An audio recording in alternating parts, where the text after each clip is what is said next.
Hello, my name is Chris Mullen. I'm the author of Rowdy, Wild and Mean, Sharp and Keen, a recently released Western adventure novel. I've come to you this evening to read you a short excerpt from the story.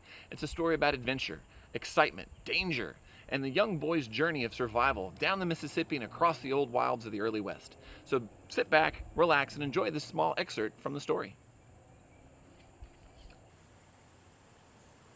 It was a quiet night. Calm. The ride was smooth. All the daytime chatter of bugs and frogs, fish jumping and birds chirping had given way to the solitude of night. I decided to go on deck and try to talk with Mac. It would be just us for a while at least. Captain Hennessy would be waking soon to see us the rest of the way in. The floor creaked as I walked. His snoring continued as I opened the door to the main deck, but was immediately muffled as it shut behind me. The air smelled sweet. I took a deep breath through my nose. The night sky danced above me. I looked around the deck but did not see Mac. He was not at his usual post. I had only taken a single step when I was grabbed from behind. A hand was brought over my mouth and held tight. I couldn't breathe. Out of the corner of my eye, I could see the steel blade of a cutlass slowly being brought over my shoulder. I was frozen with fear.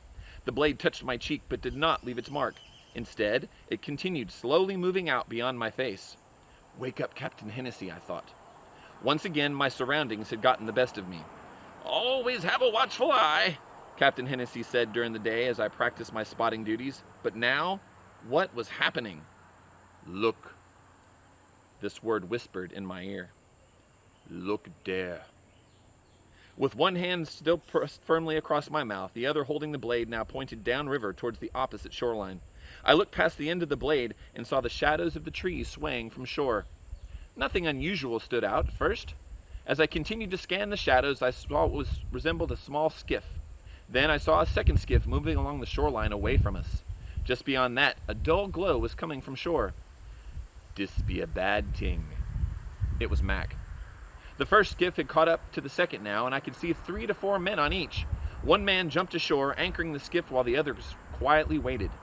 As if they'd been counting the time, the entire gang of shadowy figures leapt ashore and charged towards the glow. Shots rang out. I could hear screams.